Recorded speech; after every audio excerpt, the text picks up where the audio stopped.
சொல்லுங்கள் வெல்லுங்கள் பகுதியில் இன்றைக்கி நம்ம எதை பற்றி பார்க்க போகிறோம்னா தமிழ்த்தாய் வாழ்த்தை பற்றி பார்க்க போகிறோம். இந்த தமிழ்த்தாய் வாழ்த்தை யார் எழுதுனது அப்படின்னு சொல்லி பார்த்திங்கன்னா மனோன்மணியம் பே. சுந்தரனார் அப்படின்றவர் எழுதுகிறார். 1891ஆம் ஆண்டு மனோன்மணியம் அப்படின்ற நாவல் வெளியிடப்படுகின்றது. இந்த மனோன்மணியம்ன்ற நாவல் ஆங்கில நாவலான சீக்ரெட் வே அப்படி அதனுடைய தழுவல் அப்படின்னு சொல்லிட்டு சொல்லுவாங்க.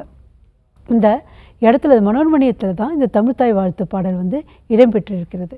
நீராரம் கடல் உடுத்த அப்படின்னு சொல்லிட்டு தொடங்கப்படுகின்ற இந்த பாடல் தமிழக அரசின் தமிழ்த்தாய் வாழ்த்தாக எந்த ஆண்டு ஏற்றுக்கொள்ளப்பட்டதுன்னா 1970ஆம் ஆண்டு ஏற்றுக்கொள்ளப்பட்டது. இந்த தமிழ்த்தாய் வாழ்த்து சுதந்திரத்துக்கு முன்னாடியே பல இடங்களில் பாடப்பட்டது.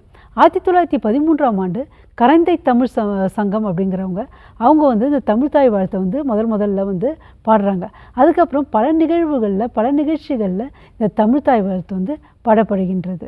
சரிங்களா? இந்த தமிழ்த்தாய் வாழ்த்துக்கு யார் மியூசிக் கம்போஸ் பண்ணதுன்னா MS விஸ்வநாதன். அவர் தான் தமிழ்த்தாய் வாழ்த்துக்கு மியூசிக் கம்போஸ் பண்ணுறாரு. இது எந்த ராகத்தில் அமையப்பட்டிருக்குன்னா மோகன ராகத்தில் அமையப்பட்டிருக்கு. இது எவ்வளோ நேரத்துக்குள்ளே பாடி முடிக்கணும்னா 55 செகண்ட்ஸ்க்குள்ளே பாடி முடிக்கணும். சரி, தமிழ்த்தாய் வாழ்த்தை பற்றி தெரிஞ்சுக்கிட்டோம். நெக்ஸ்ட்டு தமிழக அரசுடைய அடுத்த அடையாளமான தமிழக அரசின் மாநில மலரை பற்றி தெரிஞ்சுக்கலாமா? தமிழக அரசின் மாநில மலர் பேர் என்னன்னு சொல்லிட்டு பார்த்திங்கன்னா செங்காந்தல் மலர், அதாவது குளோரிசா லில்லி அப்படின்னு சொல்லிட்டு அழைக்கப்படுகின்ற செங்காந்தல் மலர் தான் தமிழக அரசின் மாநில மலர். இந்த மலரை கார்த்திகை பூ அப்படின்னு சொல்லுவாங்க. ஏன் கார்த்திகை பூன்னு சொல்கிறாங்கன்னா இது கார்த்திகை மாதம் நிறைய மலரும், அதனால் இது கார்த்திகை பூ அப்படின்னு சொல்லிட்டு சொல்கிறாங்க. இந்த தமிழக அரசின் இந்த மாநில மலர் ஜிம்பாப்வே நாட்டுடைய தேசிய மலரும் கூட. இது ஒரு கூடுதலான ஒரு விஷயம். சரிங்களா? இந்த மாநில மலரில் இப்போ சிறப்பு என்ன அப்படின்னு சொல்லிட்டு கேட்டிங்கன்னா குறிஞ்சிப்பாட்டு அப்படிங்கிற 10 பாட்டு நூலை கபிலர் எழுதுகிறாரு. அவர் 99 வகையான தமிழ்நாட்டின் மலரை பற்றி குறிப்பிடுவார். அதில் முதல்ல அவர் எதில் மலரை குறிப்பிடுறாருன்னா நம்மளுடைய செங்காந்தல் மலர், அதாவது இந்த கார்த்திகை பூவை பற்றி குறிப்பிடுறாரு.